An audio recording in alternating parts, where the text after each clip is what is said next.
এটি একটি hydrofoil torpedo boat T8223।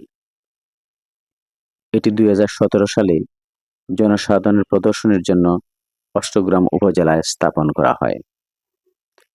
গণচীনে তৈরি টর্পেডো বোটটি অতি দ্রুতগামী যুদ্ধজাহাজ এবং সাবমেরিনকে আঘাতের মাধ্যমে ধ্বংস ও নিমজ্জিত করতে সক্ষম।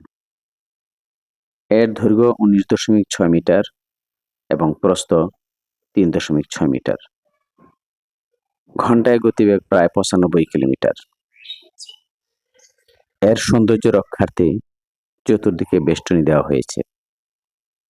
কিন্তু দুঃখের বিষয়, এখানকার হকার এবং পর্যটকদের অবাধ বিচরণ এখানকার পরিবেশকে ভ্রমণের অনুপযোগী করে তুলছে।